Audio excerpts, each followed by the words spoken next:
বাংলাদেশের রাজনীতিতে মেজর আক্তার একজন উল্লেখযোগ্য নাম। তাকে নতুন করে পরিচয় করে দেওয়ার দরকার নেই। তার বীরত্ব, তার সাহস, তার স্পষ্টবাদিতা, বিদ্রোহ করার ক্ষমতা এসব এক অনন্য নজির স্থাপন করেছে বাংলাদেশে। বহুবার তিনি বিএনপি থেকে বহিষ্কৃত হয়েছেন। বিএনপি তাকে যতবারই বহিষ্কার করে, খালেদা জিয়ার প্রতি তার মমত্ব ততই বাড়ে।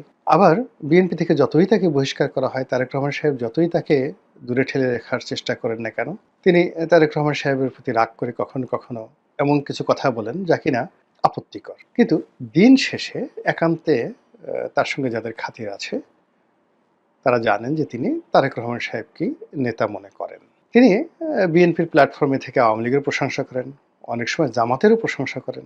আবার সমালোচনা যখন তার করার দরকার হয় তিনি সবার সমালোচনা করেন, এমনকি তার নিজেরও সমালোচনা করেন, যেটা বাংলাদেশে বিরল। এই জন্য তিনি আলোচিত নন, তার সঙ্গে সঙ্গে সমালোচিত এবং একই সঙ্গে বিতর্কিত। আমি তার নির্বাচন এলাকায় গিয়েছি, অসম্ভব জনপ্রিয়। আবার সেখানে তার প্রতিপক্ষের নিকট তিনি অনেকটা জম, একেবারে জমের মতো তাকে ভয় পায়। লম্বা শরীর, মেজাজ গরম। তার ডাকনাম হলো রঞ্জন, মেজর রঞ্জন। এবং খুব যুবক বয়সে তিনি যখন কিশোরগঞ্জের এমপি হলেন, মেজর রঞ্জন যখন এমপি হলেন, ওটা একটা দেখার মতো দৃশ্য ছিল। ক্যাপ পরে ঘোরাফেরা করতেন, আর্মির একটা ভাবসাব আছে। এবং ওই যে তার যে এলাকা, ওটা একটা ডাকাতের এলাকা, চোরের এলাকা। তো সব এলাকাতে ডাকাত চোরের এলাকাতে খুব দুর্ধর্ষ দিনে দুপুরে মানে ট্রেন ডাকাতি হয়। তো সেখানে মেজর রঞ্জন যখন এমপি হলেন, তো তার সেই যে কটিয়াদি ওই এলাকা সোজা করতে তার খুব বেশি দিন সময় লাগেনি। এবং তিনি এখনও ওইরকম এমপি নাই, ঢাল নাই, তলোয়ার নাই, কিচ্ছু নেই, বুড়া হয়ে গেছেন। কিন্তু ওই হাক ডাক আগের মতোই আছে। ভাঙা একটা বাড়িতে থাকেন, একটা খামার আছে, খামার বাড়িতে থাকেন, একা একা ঘোরাফেরা করেন। মানে ওই চোর আসবে, ডাকাত আসবে, গুন্ডা আসবে, তার সামনে পড়বে, ওইরকম ওই এলাকাতে মানে কারো এরকম দুঃসাহস নেই। তো ওইরকম একটা ভাবসাব নিয়েছিলেন। জাতীয় রাজনীতিতেও তিনি কথাবার্তা বলেন, কখনো কাউকে ভয় পেয়েছেন কোনো কথা বলতে আমার কাছে মনে হয়নি। যথেষ্ট একটা সময় আলোচিত ছিলেন, তার আলোচনা হতো তার যাকে বলা হয় কথা নিয়ে, বার্তা নিয়ে।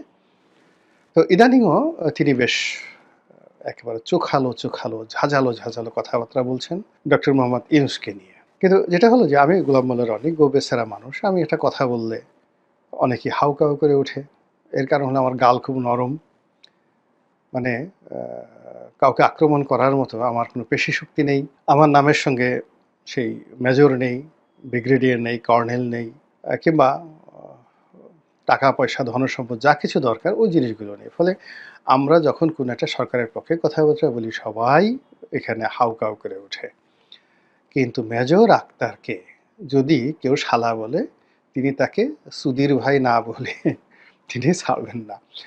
তার দিকে যদি কেউ এক হাত এগিয়ে আসেন, তিনি 10 হাত নিয়ে তার গালের উপর একটা চটকানি না মারা পর্যন্ত তিনি ছাড়েন না। ফলে কি হচ্ছে, ওই যে দেশ বিদেশে অনেক লোক আছে যাদেরকে গালি সম্রাট বলা হয়, তারা আমাদের মতো লোকদেরকে নিয়ে গালাগালি করেন, কিন্তু মেজর আক্তারকে নিয়ে গালি দেওয়ার মতো সেই ডক্টর ইউনূস থেকে শুরু করে তার যারা লোকজন রয়েছেন তাদের কারোরই সেটা নেই। তো সেই মেজর আক্তার সম্প্রতি একটি সেই যে অনলাইন প্ল্যাটফর্ম, ইদানিংকালে বেশ জনপ্রিয়, একসময় ২১শে টেলিভিশনের সাংবাদিক ছিলেন। সেই সাংবাদিকের একটা ইউটিউব চ্যানেল আছে। তো সেই চ্যানেলে তিনি একটা সাক্ষাৎকার দিয়েছেন। তো সাক্ষাৎকার দেওয়ার যে তার ভাষা, বক্তব্য, এটাকে আবার সেই চ্যানেলের যিনি সাংবাদিক তিনি এটাকে শিরোনাম করেছেন। তো একেবারে পিলে চমকানো শিরোনাম। আর ওই কথা সেই যাকে বলা হয় বাংলাদেশে এই মুহূর্তে মেজর আক্তার ছাড়া কেউ বলতে পারবেন না। আর ওই যে সাংবাদিক প্রকাশ করেছেন তারও ইদানিং যাকে বলা হয় সাহস এবং শক্তি আমাদের অনেকের চাইতে বেশি। তো এই যে মিস্টার পান্না, ডাক্তার মঞ্জুরুল ইসলাম পান্না, আমরা পান্না হিসেবে ডাকি, আমাদের ছোট ভাই। পান্নার যে এত সাহস, এটা আমি কোনোদিন টের পাইনি। ও ২১শে চাকরি করত সালাম সাহেবের ওখানে, এবং ২১শে সালাম সাহেব তার যে বিপদের সময়টিতে পান্না সবসময় তার সঙ্গে ছিলেন। সালাম সাহেব যখন গ্রেপ্তার হলেন সেই আওয়ামী লীগের দ্বারা, তখন বাংলাদেশে আসলে তার পক্ষে কেউ কথা বলেনি, কেউ কথা বলেনি। আমি তখন প্রতিবাদ করেছিলাম। টকশোতে বলেছিলাম যে এটা কোনো অবস্থাতেই একুশে টেলিভিশনের সঙ্গে শেখ হাসিনা যেটা করছেন সেটা ঠিক না। তারপর সে জেল থেকে বোধহয় খবর পেল যে আমি এই ব্যাপারে কথা বলেছি। তিনি তার সেই সম্ভবত পান্না অথবা মজুমদার জুয়েল তার মাধ্যমে তিনি আমাকে একটা রিকোয়েস্ট করলেন যে, "রনি ভাই, আমাদের সালাম সাহেব আপনাকে সালাম দিয়েছেন। আ তাকে নিয়ে যদি পারেন কিছু একটা লেখা লেখেন আরকি।" তো ওই সময় যাকে বলা হয় আব্দুস সালামের নাম উচ্চারণ করা বাংলাদেশে খুব শক্তির দরকার ছিল। তো যাই হোক, আমি সেই দৈনিক নয়াদিগন্ত পত্রিকায় একেবারে পুরো একটা পত্রিকায় সম্পাদকীয় লিখে ফেললাম, যাকে বলে আব্দুস সালামকে নিয়ে, এবং নয়াদিগন্ত সেটা ছাপালো পরিপূর্ণভাবে। একেবারে আব্দুস সালাম একুশে টেলিভিশনকে নিয়ে পরিপূর্ণভাবে প্রায় ২,৫০০ শব্দের একটা সেই সম্পাদকীয়। সালাম সাহেবের এক ভাই, আমি নাম বলতে পারবো না, সে টেলিফোন করে অনেক কৃতজ্ঞতা জানালো। তো যাই হোক, এনিওয়ে সালাম সাহেব এই পট পরিবর্তনের পরে সে জেলখানা থেকে বের হলো। একুশের সে মালিকানা নিল আবার বুঝে। পান্না সেখানে হঠাৎ করে চাকরি হারিয়ে ফেললো। কেন হারালো আমি পান্নার সাথে কথা হয়নি।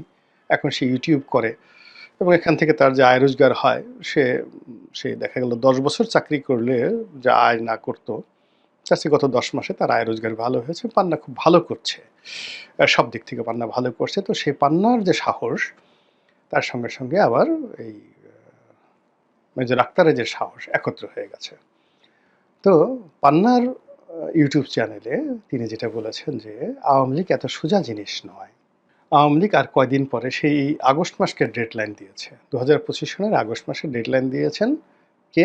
মেজর আক্তার, যে আগস্ট মাসে থেকে আওয়ামী লীগ খেলা শুরু করবে এবং ঘোষণা দিয়ে খেলা শুরু করবে, আজান দিয়ে খেলা শুরু করবে। আজান মানে আহ্বান দিয়ে, আসো আমার সঙ্গে খেলো। তো এই কথা মেজর আক্তারকে আওয়ামী লীগের পক্ষে বললেন না বিপক্ষে বললেন? এটি কি মেজর আক্তার বিএনপির পক্ষে বললেন নাকি বিপক্ষে বললেন? আমার কাছে যেটা ব্যক্তিগতভাবে মনে হয়েছে যে তিনি কারো পক্ষে বলেননি।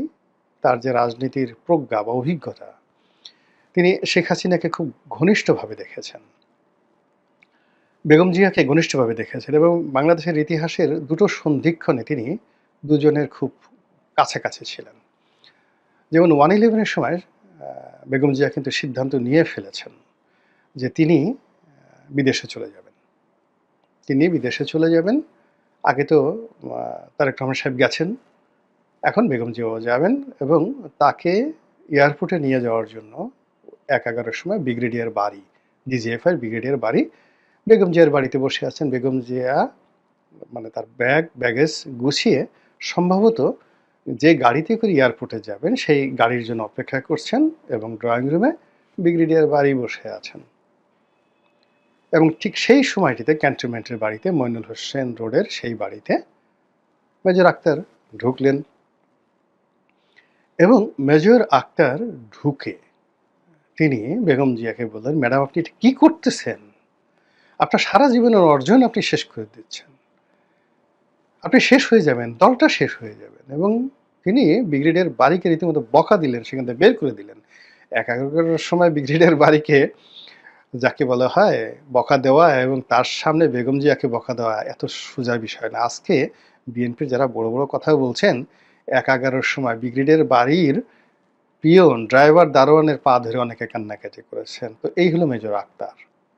ফলে বেগম জিয়া সিদ্ধান্ত পরিবর্তন করলেন, ব্রিগেডিয়ার বাড়ি সেখান থেকে চলে যেতে বাধ্য হলেন। এবং এটা মেজর আক্তারের গল্প নয়, ব্রিগেডিয়ার বাড়ি সেই আমেরিকা থেকে সে এই সাক্ষাৎকার দিয়ে এই সত্য প্রকাশ করেছেন। বেগম জিয়া জীবিত আছেন, জিজ্ঞেস করে দেখতে পারেন। তো কাজেই বিএনপির খুব ক্রুশিয়াল মোমেন্টে তিনি বিএনপিকে দেখেছেন জিয়াউর রহমানকে, একসাথে যুদ্ধ করেছেন, এই যে ফ্রিডম ফাইটার। তো কাজেই বিএনপি রাজনীতিতে খুব অল্প লোক আছেন। তিনি আছেন, কর্নেল অলি আছেন, আব্দুস সালাম তালুকদার সাহেব ছিলেন, কে এম ওবায়দুর রহমান সাহেব ছিলেন। মানে যারা একেবারে প্রথম দিন থেকে বিএনপি রাজনীতি বোঝেন, সৃষ্টি করেছেন। যেমন ফেরদৌস আহমেদ কুরেশি ছিলেন, আব্দুল হামিদ চৌধুরী ছিলেন, কে এম ওবায়দুর রহমান, মানে যারা বিএনপির শুরু থেকে, শাহ মজিম সাহেব ছিলেন, ইন্টেলেকচুয়ালি বিএনপিকে ডেভেলপ করেছেন এবং সাংগঠনিকভাবে বিএনপিকে শক্তিশালী করেছেন। বি চৌধুরী ছিলেন। এখনকার বিএনপির যারা আছেন তারা এই মানে যাকে বলে আবেগটা, এই বিএনপির সৃষ্টির এই মাধুর্যটা বুঝতে পারবেন না। আ তো যাই হোক এনিওয়ে তারপরে তিনি আবার শেখ হাসিনার সঙ্গেও তার ঘনিষ্ঠতা হয়েছে বেশ কয়েকবার। শেখ হাসিনা তাকে মন্ত্রী করতে চেয়েছেন। তার দলে নিতে চেয়েছেন। একবার তিনি ওই যে পদত্যাগ করে বসলেন বিএনপি থেকে। আ তখন শেখ হাসিনা তাকে মন্ত্রী করতে চেয়েছেন। বলল যে, "না, আমি যদি এখন আপনার মন্ত্রী হই তাহলে বলবে যে আমি মন্ত্রী হওয়ার জন্যই বিএনপি থেকে পদত্যাগ করেছি বা বিএনপি আমাকে বহিষ্কার করেছে। অতএব এটা হবে না। আমি যে আমার মতো আছি।" This is major Akhtar. আবার এই যে ২০২৪ সনে সে মনে করেছে যে ইলেকশন করবে। সে ইলেকশন করেছে। তার মতো সে ফেল করেছে। কিন্তু সে ইলেকশন করেছে। ২০১৮ তে আবার বিএনপি মনোনয়নে ইলেকশন করেছে। তো কাজেই দুটো দলকে সে যেভাবে চিনেন সেভাবে বাংলাদেশে খুব অল্প লোক আছে কাছের থেকে এই দুটো দলকে তারা চিনেন। তো সেই অভিজ্ঞতা থেকেই তিনি বলেছেন যে আজান দেবে। আওয়ামী লীগ আজান দিয়ে মাঠে নামবে। হতে পারে। কিন্তু যে কথাটা খুব ভয়ংকরভাবে তিনি বলেছেন যে, "অপেক্ষা করেন। ডিসেম্বর মাসে নির্বাচন তো দূরের কথা। ডিসেম্বর মাসে গৃহযুদ্ধ শুরু হয়ে যাবে।" আমাদের দেশে আসলে আমি এটা উনার সঙ্গে দ্বিমত পোষণ করি। আমাদের দেশে গৃহযুদ্ধের ইতিহাস নেই। আমি ইতিহাসের ব্যাপারে মেজর আক্তারের সাথে অনেক বিষয়ে দ্বিমত পোষণ করতে পারি। এর কারণ হলো এই বিষয়ে আমি অনেকদিন যাবৎ পড়াশোনা করছি। আমাদের দেশে মারামারি, হানাহানি, অরাজকতা মানে অনেকটা ব্রাহ্মণবাড়িয়া টাইপের এরকম ঘটনা আছে যেগুলো আসলে ৪৮ ঘন্টার মধ্যে নিষ্পত্তি হয়ে যায়। তারপরে সেগুলো নিয়ে ধরেন মামলা মোকদ্দমা চলে কোর্ট কাছারিতে। পরে আবার নিষ্পত্তি হয়ে যায়। ৫-৬ বছর কোর্ট কাছারিতে লড়ে আবার গ্রাম্য সালিসিতে নিষ্পত্তি হয়ে যায়। এই হলো আমাদের ইতিহাস। কিন্তু আরবের মতো, ইরানের মতো এভাবে যুদ্ধ করা, গৃহযুদ্ধ করা, তুরস্কের মতো যুদ্ধ করা, সিরিয়ার মতো যুদ্ধ করা এগুলো আমাদের রক্তের মধ্যে নাই। আফগানিস্তানের মতো যুদ্ধ করা। এমনকি পাকিস্তানের পাঠান, বালুচ এরা যেভাবে যুদ্ধ করে আমাদের ওরকম যুদ্ধের ইতিহাস নেই।